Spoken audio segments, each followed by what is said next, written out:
नमस्ते, आप सभी का स्वागत है मेरे चैनल लर्निंग एंटिटी पे। जैसे हम लोग हर दिन एक नए-नए स्टोरी मोरल स्टोरी पे बातें करते हैं, उससे उसका प्रोनाउंसिएशन, उसको रीडिंग के साथ-साथ उसका इंग्लिश, उसका हिंदी मीनिंग समझते हैं, तो उससे मिलने वाले मोरल्स को भी हम समझते हैं। तो आइए फिर से हम एक नए स्टोरी में आप सभी का स्वागत करते हैं। तो आइए शुरू करते हैं, बिना कोई देरी किए शुरू करते हैं, देखते हैं। The stupid प्यूपिल। द स्टूपिड मतलब मूर्ख, मूर्ख होता है। स्टूपिड मीन्स मूर्ख, पीपल मीन्स शिष्य। तो एक मूर्ख शिष्य के बारे में ये स्टोरी है, इसके बारे में हम लोग पढ़ेंगे। स्टोरी देखेंगे क्या है, इसमें कुछ कुछ आपको वर्ड्स मिलेंगे जो आपको ध्यान रखने होंगे, जो आपको इंग्लिश सीखने में बहुत सहायता करेंगे। तो आप उन इंग्लिश वर्ड्स को भी ध्यान रखेंगे, अपने रोज़मर्रा के लाइफ में कहीं कहीं यूज करेंगे, जिससे आपको वो परमानेंट याद रह जाए कुछ ही दिन में। तो आइए हम इसे रीड करें और इसके मतलब को समझने की कोशिश करते हैं अच्छे वे में। तो बने रहिएगा मेरे साथ, आपको अच्छी मॉडल्स मिलेंगी, इसके अलावा और कुछ सीखने को मिलेगा। अगर आप रेगुलर इसमें रहते हैं तो काफ़ी अच्छा आपको फ़ायदा मिलने वाले है। तो आइए शुरू करते हैं। Once in the ashram of a learned teacher. Once मतलब एक बार, इन द आश्रम मतलब उनके आश्रम में। किसके आश्रम में? ऑफ अ लर्नेड टीचर, यानी कि एक शिक्षित, यानी काफी पढ़े और विद्वान शिक्षक थे। टीचर का मतलब शिक्षक, लर्नेड मतलब काफी कुछ सीखा हुआ, जिनके पास बहुत सारी सीख, यानी विद्वान। There lived a boy. There मतलब जहाँ पे या वहाँ रहता था। लिव्ड मतलब रहता था। अ बॉय एक लड़का रहता था। हु वॉज जो कि, हु वॉज जो था, द डलेस्ट। डलेस्ट मतलब सुस्त, सबसे सुस्त। डल का मतलब सुस्त। डल, डलर, डलर मतलब उससे थोड़ा ज़्यादा सुस्त। डलेस्ट मतलब उन सब में, उन सब में सुस्त। अमोंग मतलब के बीच में, उन सारे बच्चों के बीच में। अमोंग ऑल द स्टूडेंट्स, सारे बच्चों के बीच में वो सबसे सुस्त था। दो he could not learn anything. दो मतलब हालांकि, he could not learn anything वो कुछ नहीं सीख सकता था। कुड नॉट लर्न एनीथिंग का मतलब वह कुछ नहीं सीख सकता था, हालांकि वो कुछ नहीं सीख सकता था। He was very sincere. He was, वह वॉज वेरी सिंसियर मतलब निष्ठावान होना। तो वो बहुत निष्ठावान था। And obedient to his teacher. And और बहुत निष्ठावान तो था ही, इसके अलावा ओबीडियंट मीन्स आज्ञाकारी था, यानी आज्ञा को मानने वाला। ओबीडियंट टू हिज टीचर अपने शिक्षक की आज्ञा को मानने वाला था। सिंस चूंकि, ही performed his duty perfectly. Since मतलब चूंकि, ही परफॉर्म्ड हिज ड्यूटी उसने अपनी कर्तव्य अच्छे से निभाया, यानी उसकी उसे जो करनी थी वो अच्छे यानी ठीक से किया करता था। ये सिंस परफॉर्म्ड का मतलब पूरा करना किसी काम को या प्रदर्शन करना। हिज ड्यूटी मतलब अपने कर्तव्य को। ड्यूटी मतलब तो सभी जानते हैं, काम अपना या कर्तव्य। परफेक्टली भी जानते हैं, बहुत अच्छे से काम करना उसे परफेक्टली बोलते हैं। क्योंकि वो अपना काम बहुत अच्छे से करता था, किया। The teacher retained, the teacher retained him in his आश्रम। द टीचर यानी उसके जो शिक्षक थे, गुरु जी थे। रिटेंड, रिटेन का मतलब होता है अपने घर में रखना या जहाँ है वहाँ बनाए रखना। तो उसे बनाए रखे। हिम इन हिज आश्रम, अपने आश्रम में उसे रखे रहे। आइए देखते हैं। वन नाइट, एक रात की बात है। वन नाइट मतलब एक रात। आफ्टर डिनर यानी रात में खाना खाने के बाद, रात का खाना को डिनर बोलते हैं। The boy came to his teacher. The boy came मतलब लड़का आया। To his teacher, to his teacher मतलब अपने शिक्षक के पास आया। To give, to give him a body massage. To give he उन्हें देने के लिए a body massage. A body massage मतलब शरीर की मालिश। रात में आता है वो बच्चा अपने गुरुजी के पास। क्यों आता है? क्योंकि उसे गुरुजी के शरीर को मालिश करना होता है, उसे मालिश देने के लिए उनके पास आता है। With his soothing touch, with his soothing touch, तो उसके सुखदायक स्पर्श को पाके। सूथिंग का मतलब होता है सुखदायक या छूने से जो आनंद मिलता है, आराम मिलता है, उसे सूथिंग टच बोलते हैं। टच मीन्स छूना या स्पर्श करना। तो सूथिंग के सुखदायक टच को पाके the teacher felt sleepy, teacher यानी उस गुरु जी को नींद आ गई, नींद महसूस करने लगे और उन्हें नींद आ गई। फेल्ट स्लीपी मतलब नींद महसूस करना। जस्ट देन, तभी, जस्ट देन का मतलब होता है तभी, he realize that, he realized that one of the legs of the cot he was lying on was weak and may break. Just then he realized, तभी उसे महसूस होता है, realize का मतलब एहसास होना या महसूस होना, that कि one of the legs यानी एक पैर, one of the legs of the cot यानी खटिया, कॉट का मतलब होता है चारपाई या खटिया। One of the legs of the cot यानी चारपाई की एक पैर जो था, he was lying on was weak, जिसपे वे लोग सोए हुए थे और बैठे हुए थे, वॉज वीक कमजोर था, एंड मे ब्रेक जो कि टूट सकता था। ही टोल्ड द वर्ड, तो गुरु जी को ऐसा महसूस हुआ कि हम लोग जिस चारपाई पे सो रहे हैं, गिलाई नींद महसूस हुआ, that one of the leg, एक जो उसका पैर था चारपाई का जिस पे वो लोग सो रहे हैं वो कमजोर है। वीक मीन्स कमजोर, इट में ब्रेक का मतलब टूट सकता है, मे ब्रेक का मतलब टूट सकता है। ही टोल्ड द वर्ड, तो गुरु जी ने बच्चे से कहा, क्या कहा? माई डियर सन, मेरे प्रिय पुत्र, that leg of the cot is weak, that leg मतलब वह पैर, ऑफ द कॉट यानी खटिए की वह पैर, इज वीक कमजोर है। प्लेस समथिंग अंडर इट, कुछ, प्लेस मतलब रखना या रख देना, समथिंग मतलब कुछ, अंडर मतलब के नीचे, अंडर इट फॉर सपोर्ट यानी खटिए का जो पैर जो कमजोर है, जो टूटने वाला है, उसके नीचे कुछ रख दो, फॉर इट सपोर्ट जो कि इसे सहायता कर सके, मतलब ऊपर बनाए रख सके। कुछ टूटने पे हम लोग नीचे कुछ रख देते हैं ताकि उसका वजन सह सके, तो वही बात बोल रहा है, प्लेस समथिंग अंडर इट, कुछ उसके नीचे रख दो जिससे कि उसे सपोर्ट या सहायता मिल सके। when the boy could not find any support, when मतलब जब, the boy वह लड़का, could not find any support वो कोई भी सपोर्ट या सहारा नहीं ढूंढ पाया। कुड नॉट मतलब जहाँ सका सकी या सके जैसे वर्ड हो लगे हो किसी सेंटेंस में, कुड का यूज होता है। कुड नॉट का जहाँ नहीं सका, तो बॉय कुड नॉट फाइंड का मतलब ढूंढ पाना या निकाल पाना। एनी सपोर्ट मतलब कोई भी सहारा, फॉर द कॉट्स लेग यानी खटिए के टूटे पैर के लिए कोई सहारा नहीं ढूंढ पाया। ही केप्ट उसने रख दिया, हिज ऑन थाइज अपनी जांघों पे रख दिया। ऑन थाइज मतलब थाइज का मतलब जांघें, ऑन मतलब अपनी जांघें, कॉट्स लेग का मतलब खटिए का पैर, एज सपोर्ट सहारे के तौर पे अपनी जांघों को उसके नीचे लगा दिया। एंड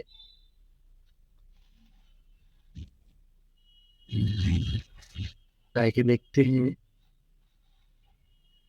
एंड और sat there the whole night, sat sit का सेकंड फॉर्म है सेट, थर्ड फॉर्म सेटिंग होता है, तो सेकंड फॉर्म सेट जब लगा दिया, एंड सेट मतलब बैठा रहा, बैठा, देयर मतलब वहां पे, द होल नाइट यानी पूरी रात अपनी खटिए को एक तरफ से अपनी जांघों पे रखे हुए बैठा रहा।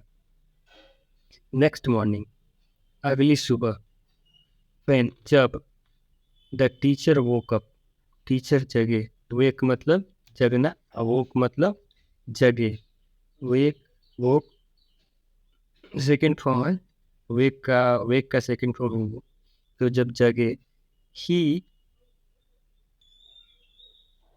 ही saw what the boy had done for him, he saw यानी गुरुजी ने देखा, he saw what the boy had done, what the boy had done for him, उस बच्चे ने उनके लिए जो किया या क्या किया है उन्होंने देखा। द बॉय हैड डन यानी लड़के ने जो किया है, फॉर हिम उनके लिए, व्हाट मतलब क्या, यानी जो कुछ भी उस बच्चे ने उनके लिए किया था। गुरु जी ने सुबह उठा तो वो देखे कि एक चारपाई का जो पैर टूटा था, वहाँ पे उसने रात भर अपनी जांघों को सहारा से लगाए रखा। अलार्म यानी चिंतित होकर ही आस्क्ड, उन्होंने पूछा, आस्क द बॉय यानी उस बच्चे से पूछा, माय डियर सन, मेरे प्यारे पुत्र, why did you do this, why did you do this, तुमने ऐसा क्यों किया। Why did you do, why did तो ये आपका आगे वो क्वेश्चन मार्क जो भी सेंटेंस होते हैं सिंपल पास्ट का है, तो इसमें वाई वाला जो भी सेंटेंस होता है वो पहले लगता है, उसके बाद ये यहाँ एक ये जो आपका है एक्सिलियरी वर्ब लग गया, उसके बाद why do you do this, यानी कि तुमने ऐसा क्यों किया। द बॉय सेड, तब लड़के ने बोला, ओ रिस्पेक्टेड सर, वो रिस्पेक्टेड सर मतलब हे पूजनीय महाराज, I could not find a support for the leg of the cot, I could not का जैसे मैंने अभी बताया था, कुड का यूज जहाँ सका सकी या सके, जहाँ पे कैपेबिलिटी की बात तो वहाँ पे कुड का यूज होता है। कुड नॉट है तो मैं नहीं सका, तो ऐसे आई कुड नॉट फाइंड सपोर्ट, मैंने सहारा नहीं ढूंढ सका था, फॉर यानी फॉर मतलब के लिए, the leg of the cot यानी उस खटिए के पैर के लिए हमने सहारा नहीं ढूंढ पाया था। सो आई थॉट, इसलिए मैंने सोचा, आई थॉट का मैंने सोचा, सो मतलब इसलिए मैंने सोचा, I should keep my thigh, I should का यूज होता है जहाँ चाहिए, जिस सेंटेंस में चाहिए लिखा हो वहाँ पे सलाह हो उस जगह पे शुड का यूज किया जाता है। जैसे I should keep my thigh as support, मुझे लगा, मैंने सोचा, आई शुड मतलब मुझे रखना चाहिए, माई थाई मतलब मेरे जांघों को एज सपोर्ट, सहारे के तौर पर मुझे अपने जांघों को लगा देना चाहिए। क्यों? क्योंकि मैंने जो कुछ भी ढूंढा मुझे कुछ मिला नहीं सहारे पे लगाने के लिए। And not disturb your sleep, और मैं नहीं चाहता था कि आपके नींद को डिस्टर्ब करूं, डिस्टर्ब मतलब बाधित करना, तो योर स्लीप मतलब नींद, डिस्टर्ब मतलब तो आप जानते हैं कि बाधित करना होता है। आगे देखते हैं, moved by his sincerity and devotion, moved means प्रेरित, बाय हिज सिंसियरिटी उसके ईमानदारी से, एंड डिवोशन और समर्पण से, उसकी ईमानदारी और समर्पण से प्रेरित होकर, द टीचर यानी वो गुरु जी जो थे, डिसाइडेड यानी निर्णय लिए, टू मेक हिम इंटेलिजेंट कि उसे तेज बनाएंगे, उसे तीक्ष्ण बनाएंगे, उसे समझदार बनाएंगे। मेक हिम इंटेलिजेंट, मेक मतलब बनाना, हिम मतलब उसे, इंटेलिजेंट मतलब तेज, like the other boys, like मतलब के जैसा, द अदर बॉयज अन्य लड़कों के जैसा जो तेज है। ही थॉट वह सोचा, I will send the boy to the forest, मैं आई विल का यूज होता है जहाँ पे गा गी गे यानी फ्यूचर की बात हो रही, फ्यूचर टेंस, तो ये बता रहा है आई विल सेंड मैं भेजूंगा, the boy to the forest लड़के को जंगल में मैं भेजूंगा, टू कलेक्ट बटोरने के लिए, क्या बटोरने के लिए, to collect woods and leaves, मैं उसे जंगल भेजूंगा लकड़ियाँ और पत्ते बटोरने के लिए, कलेक्ट का मतलब बटोरना या जुटाना। आगे देखिए, when he comes back, when यानी जब, ही कम्स बैक वो लौट के जंगल से आता है, आई विल आस्क हिम मैं उससे पूछूंगा, वेयर ही वेंट वो कहाँ गया था, वेंट का मतलब गया, गो का मतलब जाना, गो का सेकंड फॉर्म है वेंट, तो वो जहाँ पे गया था यानी कि पास्ट पर जो सिंपल पास्ट का सेंटेंस है, सिंगल नहीं, सिंपल पास्ट का नहीं है, पास्ट कंटिन्यूअस का है। Simple past, where he went I will ask him where he went वो जहाँ गया था, and what he saw there और उसने वहाँ क्या देखा, what he saw there, saw का मीन्स होता है देखा, देयर मीन्स वहाँ, कि वहाँ पे उसने क्या देखा। दिस वे इस तरह या इस तरीके से, ही विल लर्न वह सीखेगा, and also share his ideas, and also share और अपनी आइडियाज यानी विचारों को भी साझा करेगा, शेयर मीन्स बांटना या साझा करना, आइडियाज मीन्स विचार, विथ अदर्स, यानी दूसरे लोगों के साथ वहाँ जो कुछ देखेगा या सीखेगा वो अपनी आइडियाज को वो शेयर किया करेगा, ऐसा गुरुजी ने सोचा। देन मतलब तब, ही कॉल्ड द बॉय, उन्होंने बच्चे को बुलाया, कॉल मतलब बुलाना, the boy and told means कहा, टोल्ड हिम मतलब उससे कहा, माय डियर सन, मेरे प्यारे पुत्र यानी प्रिय पुत्र, गो टू द फॉरेस्ट, जंगल में जाओ, गो मतलब जाना, गो टू द फॉरेस्ट जंगल में जाओ, and bring me some, and and bring me some wood, bring मतलब लाना, मी मतलब मेरे लिए, सम वुड मेरे लिए कुछ लकड़ियाँ लाओ, एंड लीव्स और पत्ते भी लाओ, एज यू गो, जब जैसे तुम जाओगे, एज यू गो मतलब जैसे तुम जाओगे, ऑब्जर्व द थिंग, चीज़ों को देखो, ऑब्जर्व का मतलब प्रेक्षण करना, प्रेक्षण मीन्स चीज़ों को गहराई से देखना, अच्छे से देख के उसे समझना, तो ऑब्जर्व द थिंग्स, चीज़ों को देखना और समझना, अराउंड यू, जो कि तुम्हारे आसपास चल रही हो या हो रही है, घट रही, एंड रिटेन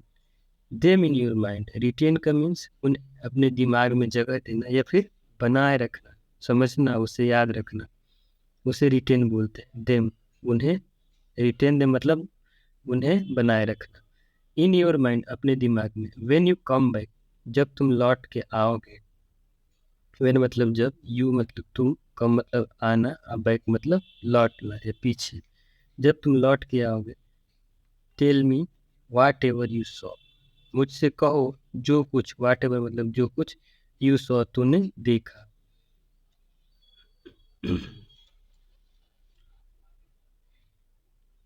आगे देखते हैं। वेरी वेल, बच्चे ने बोला ठीक है, अच्छा है, सेड द बॉय, बच्चे ने कहा, and left for the forest, और जंगल को चला गया, लेफ्ट मतलब घर छोड़ देना, वहां से आश्रम को छोड़ देना, लेफ्ट मतलब छोड़ देना, फॉर द फॉरेस्ट जंगल जाने के लिए। दैट डे, उसी दिन, he saw he saw a snake, उसने एक सांप देखा, सॉ मतलब देखा, ही मतलब वो, वह देखा एक सांप, इन द फॉरेस्ट यानी जंगल में, एंड ऑन हिज रिटर्न, अपने एंड और ऑन हिज रिटर्न यानी लौटने पर, रिटर्न का मतलब वापस जाना, हिज मतलब उसके, उसके लौटने पर, उसने टोल्ड हिज टीचर, टोल्ड मतलब अपने गुरु जी से कहा, O guru ji, I saw a snake today, I saw मतलब मैंने देखा, अ स्नेक मतलब एक, स्नेक मतलब सांप, टुडे आज मैंने एक सांप देखा, द टीचर आस्क्ड हिम, शिक्षक ने यानी गुरु जी ने उससे पूछा, आस्क मतलब पूछना, स्नेक मतलब सांप, what did it look like, what did it look like, ये तुम्हें कैसे दिखा, लुक लाइक मतलब कैसे दिखा, ये क्या दिखा, कैसे दिखा, द बॉय रिप्लाइड, तो बच्चे ने जवाब दिया, सर यानी गुरु जी, it look like a blade of grass, it looked यह दिखा, लाइक मतलब के जैसा, अ ब्लेड ऑफ ग्रास यानी घास के धारियों की तरह दिखा, ऐसा उस लड़के ने गुरुजी से कहा। The teacher appreciated, the teacher यानी गुरुजी, अप्रिसिएटेड मतलब उसे सराहे, अप्रिसिएट मतलब सराहना करना, अप्रिसिएटेड मतलब सराहना किए, हिज ऑब्जर्वेशन उसके प्रेक्षण यानी उसके देखने के तरीकों को सराहे, से उसके बाद बोले, वेरी गुड बहुत अच्छा, माय बॉय मेरे बच्चे, योर ऑब्जर्वेशन इज ग्रेट, तुम्हारा प्रेक्षण बहुत अच्छा है, ऑब्जर्वेशन मीन्स प्रेक्षण बोलो या किसी चीज़ को गौर से देखना या समझ के देखना, उसे ऑब्जर्वेशन बोलेंगे, तो ऑब्जर्वेशन बोलते हैं, इज ग्रेट बहुत अच्छा है, गुरु जी ने ऐसा कहा। इसके बाद की घटना पे गौर करते हैं। द नेक्स्ट डे यानी अगले दिन, नेक्स्ट मतलब अगला, डे मीन्स दिन, द बॉय केम, बच्चा आया, टू हिज टीचर अपने शिक्षक के पास, एंड सेड और कहा, गुरु जी मतलब गुरु ji, I saw an elephant, मैंने आज एक हाथी देखा, आई सॉ मतलब देखा, एन एलिफेंट, एन का यूज होता है कोई वर्ड जिसमें सबसे पहले वोवेल से स्टार्ट हो रहा है, तो वहाँ पे एन का यूज होता है, ए ई आई ओ यू से स्टार्ट होने वाला कोई भी वर्ड से, जैसे ई है तो यहाँ पे एन लगेगा, अगर ई नहीं होता तो ए लगता, तो इसलिए एंड का यूज हुआ है। तो मैंने आज एक हाथी देखा। द टीचर आस्क्ड हिम, यानी गुरुजी ने उससे पूछा। आस्क्ड हिम मतलब उससे पूछा। आस्क का मतलब पूछना, पूछा। What did the elephant look like? ये बताओ कि हाथी कैसा दिखता है, हाथी किस तरह का दिखता है, तुम हाथी में क्या देखे, ऐसे गुरुजी ने पूछा।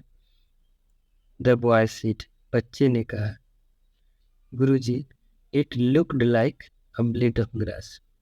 उसने फिर कहा कि यह घास की धारियों की तरह दिखता है। ब्लेड मीन्स धारी, समझ लीजिए, धारी की तरह दिखना, यानी घास की धारियों की तरह दिखा। आगे देखिए।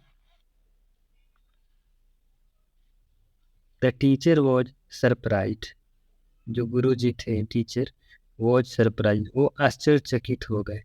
एंड थॉट, और सोचा, परहैप्स, शायद, परहैप्स का मीन शायद होता है, he feels that the elephants tusk, वो उसे महसूस हुआ होगा, दैट की द एलिफेंट्स टस्क, यानी एलिफेंट्स एपोस्ट्रोफी एस है, ये रिलेशन दिखाता है, किसी से रिलेशन दिखाने के लिए होता है। मैं माई मतलब मान लीजिए कि राहुल पेन, यानी एपोस्ट्रोफी एस उसमें लगता है, तो पेन से उसके रिश्ते को दिखाने के लिए होता है। तो ऐसे एलिफेंट्स टस्क, यानी हाथी के दांत से रिश्ते को दिखाने के लिए एपोस्ट्रोफी एस का यूज किया गया है।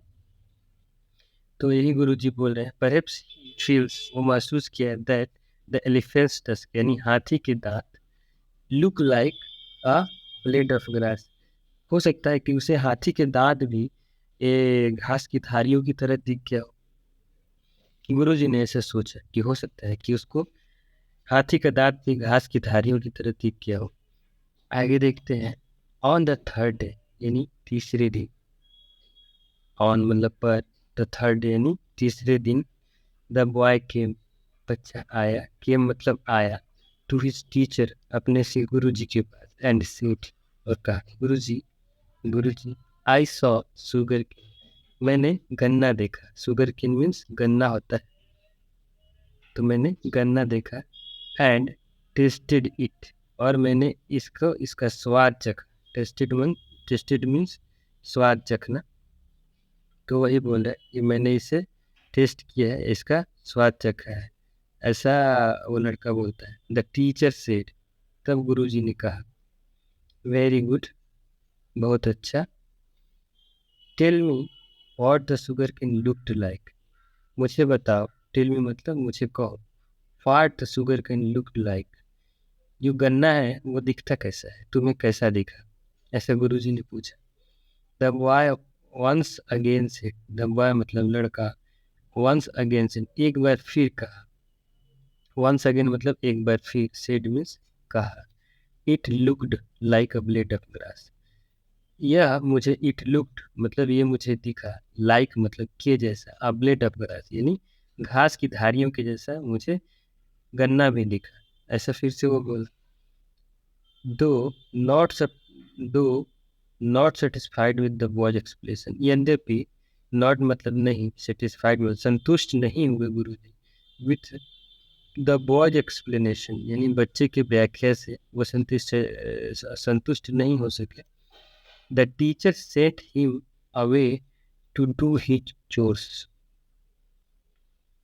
द टीचर सेंट हिम, शिक्षक यानी गुरु जी ने सेंट मतलब भेजा उसे, हिम अवे दूर गई, टू डू हिज चोर्स, उसका काम करने, चोर्स जो रूटीन का काम होता है उसे ड्यूटी ना बोल के उसे चोर्स बोलते हैं। ऑन द फोर्थ डे यानी चौथे दिन, चोर्स मतलब वो जंगल में भेज दिए दूर अपने काम से। ऑन द फोर्थ डे चौथे दिन, द बॉय सैट डाउन, लड़का बैठा, विथ